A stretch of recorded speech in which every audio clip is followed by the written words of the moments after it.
Hey there, and welcome to my YouTube channel, Upcycled Adulting. I am here to help you grow to accomplish your goals, create healthy habits, and overcome obstacles. Do not forget to subscribe to this channel because I am all about helping you build the life you've been dreaming about. Because listen, you deserve it. You deserve an intentional life that is filled with joy and pride and happiness, right? So today I'm going to be talking about how to get back on track if you have fallen off with your goals. Now, listen, this is going to work whether you stopped working on that goal last year or 5 years ago, or if you just stopped working on it last week. These are the techniques that I consistently use to get myself back on track because, y'all, we all miss it sometimes, and to help my clients consistently get back on track so they can accomplish their goals. Now, I'm going to ask you to keep an open mind because some of these are really different than what you might have heard before. One, I want to start just by saying that there is 0 point in forcing yourself to do something, relying on self-discipline, willpower, or motivation. They do not work. They do not work consistently. And the reliance upon them or the common belief that they do work is a big part of why over 90% of people are not accomplishing their goals. They're not accomplishing their goals. The methods that I teach, including my proprietary small step method, have been proven to work approximately 90% of the time, if not more. And if you want to learn more about that, I teach a goal mastery course that you might be interested in.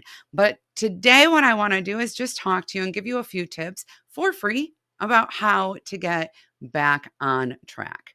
So the first thing that we're going to do when we get off track is get really curious. We want to look at what happened. We want to see why that happened and what we can do about that in the future. Because the truth of the matter is, you didn't just miss it for no reason, right? Sometimes it looks like we miss it for no reason. It looks like you can't identify a specific thing that happened. It wasn't a holiday. You weren't dealing with external pressure, but you just lost steam, right? Really getting curious about why you lost steam, whether or not this is a pattern. Does this happen consistently? Is your life so busy? Are you overwhelmed? Are you going through burnout? Are you stressed? What's happening? Is it winter? Maybe winter is not the best time for you to start a goal because maybe you struggle a little bit with seasonal affective disorder, right? Maybe you have a hard time asking for help, and that's why you keep falling back on your goals. That was a serious problem for me. I needed help, so I had time for my goals, and I was trying to juggle too many things. Understanding why this is happening and not just chalking it up to, I'm just a screw up, I'm just a quitter, I just don't have self discipline, will help you figure out what you need so that you can do step 2, which is support yourself. Give yourself the support that you need, accommodate yourself, right? Create that space where you recognize I'm a unique person and these are my needs so that I can accomplish my goals. And I deserve my own effort and my own attention. I deserve to give myself those things I need. This is very contradictory to what we often believe about self-discipline and willpower, where we get to this point and what we think we need to do is force ourselves to do the thing, punish ourselves if we don't, shame ourselves when we miss it. That doesn't work, y'all. That doesn't work. And the reason it doesn't work is because it erodes our confidence and it erodes our sense of worth. And if you don't feel like you're worth it because you feel like a quitty failure, that's what my voice always said in my head, you're not going to do it because we don't pour into and commit ourselves to the nurturing or improvement of something or someone we don't love, that we don't care about, that we're mad at, that we find problematic, right? You're not like, you're my worst enemy. Let me help you achieve your life dreams. Said no one ever. So we have to stop treating ourselves like we are the enemy. The third thing we're going to do is bolster our confidence and change our mindset by creating affirmations. And you may have already done this, but your affirmations might need to be tweaked, okay? They may need some tweaking. Now that you've learned what kind of support you need and what's happened here, tweaking your affirmations to reflect that and to support yourself better, yes, Mm, yeah, it will make a big change. The next thing we want to do is take a serious look at what we were expecting of ourselves. Okay. Reassess what you were expecting of yourself. Here's the deal. I don't know who needs to hear this, but we tend to bite off more than we can chew. We tend to expect too much out of ourselves. We tend to get overeager. We tend to want instant gratification. We tend to, go big or go home and hustle harder and be more productive and get more flashy stuff done. But the reality of the situation is our lives are changed, our goals are accomplished through consistent action, not through big flashy stuff, through consistent action. And consistency means small steps that we can include in our daily lives, things that we can do to make adjustments, right? Sometimes we might think of these as mini habits. Sometimes these are foundational for other habits. We tend to rush headlong into a pretty big change that's made up of multiple things. So when you have missed it and you're trying to get back on track, look at what you were doing before you went off track and ask yourself this question: could what I was doing be broken down into smaller parts? Usually the answer is yes. Yes, I understand that you want to start working out for 30 minutes every day in your morning routine. I understand that other people do it. I understand that you read the Miracle Morning. I got it. Got it. Okay. I've done it all too. But as a night owl, I need to prepare myself to be getting up a half an hour earlier because y'all, I'm a mom, I'm a business owner, I'm running a house, I'm wearing a lot of hats. Okay. And that's not part of my schedule right now. And so wake up a half an hour earlier, put on my gym clothes, and go work out are three separate things. Okay. And then figuring out what that workout's going to be is probably another step because, finding a workout that you actually enjoy and look forward to is a real benefit. Okay. So breaking down your step into a smaller step. Make it really easy to incorporate in your life. In this particular example that I just gave, what you would do is start getting up 10 minutes earlier. Do that for a week. Wake up 10 minutes earlier than that the next week. Wake up 10 minutes earlier than that the next week. About a month in, you'll be out of your bed and wearing your gym clothes. Then, it's kind of a no-brainer to go work out. You're already up and you're already dressed. That makes it easy. Rather than working out consistently every morning for a week and then quitting, right? Falling off track because it's too much and because you're exhausted every day and your sleep schedule hasn't been adjusted and you hit the snooze button again and you're really frustrated. Like, why do you keep hitting the snooze button? And you tried putting your alarm on the other side of the room, but now you just get up and you go hit the snooze button and you go back to bed. And now your partner's annoyed because your alarm's waking them up 5 times. Rather than doing that, set yourself up for success by gradually approaching that step or that part of your goal. Now, I know it takes a little longer to accomplish your goals when you do this, but has what you've been doing so far worked? No. If it did, you wouldn't be here, right? What you've been doing hasn't worked.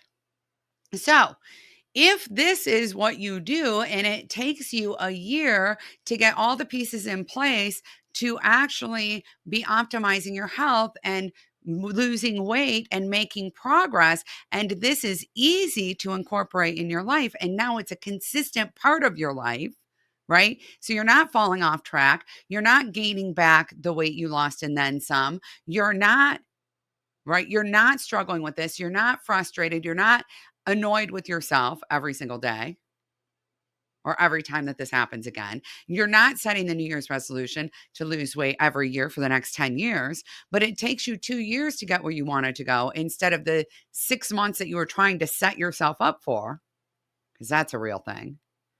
It's worth it. Listen to me. It's worth it. The definition of insanity, according to Albert Einstein, is doing the same thing over and over again and expecting different results. So try it. It might take a little longer to accomplish your goal, but then if your goal can be maintained in your real life, right? If your goal feels approachable and easy to do, if you feel excited to do your goal work every day, you're much more likely to be successful. And the last thing I want to just tell you is so beneficial and so big is to review your accomplishment journal. Okay. If you don't have an accomplishment journal, that's okay. All right. If you've been hanging out with me long enough, you have an accomplishment journal. You've heard me say it before. All right. But if you haven't, you may never have heard of this, then what you want to do is either look at it something that you've overcome in the past and write a list of all the different things you did, all the things that you're proud of, all the steps that you've taken, all the things that you accomplished, all of your wins, or write a letter to yourself about a win in your life, a success in your life. Why does this matter? Because when we feel like we're winning, we'll keep winning. When we feel like we're winning, we'll keep winning. When we feel capable, we'll keep going. When we feel confident, we will make progress. It's so vitally important to come back to a space where instead of saying, "What's wrong with you?" we say, "You know what? I've done hard things before and I can do this again." It's absolutely proven that overcoming or accomplishing things builds resilience. It builds our ability to be creative and to go around it and to figure out ways to get through obstacles and to continue on because we believe it. Everyone, everyone out there has accomplished something. You have accomplished something. You may not be recognizing it because you might be minimizing your role to this point in your life. But you have accomplished something. You have learned how to read or how to write or how to walk. Maybe you've graduated high school or college. Maybe you've bought a house. Maybe you have a career. Maybe you have kept the tiny humans in your life alive, right? Because I'm just telling you, sometimes that's the hardest thing. All 5 of my kids are adults now, and I am going to tell you that keeping my kids, right, taking care of them and raising them was probably the hardest thing I've ever done in my life. It's still hard, and they're grown-ups, right? Because there's so much outside of your control, and this is a conversation clearly for a different day. You have done hard things. You are simply minimizing them or normalizing them. A lot of people actually normalize their hard things. So like everybody does that, right? Everybody does that. And every mom knows that this is a thing. Because if you've ever had a baby, somebody at some point has been like, "Oh, come on. Women are pregnant all the time. Oh, women give birth all the time." Yeah, they do. And it's still really hard. Doesn't make it less hard, right? Just because people do it all the time doesn't mean it's not hard. And it doesn't mean that you didn't do the thing. Even if you did the thing because you had to do the thing, you still did it. You still did it.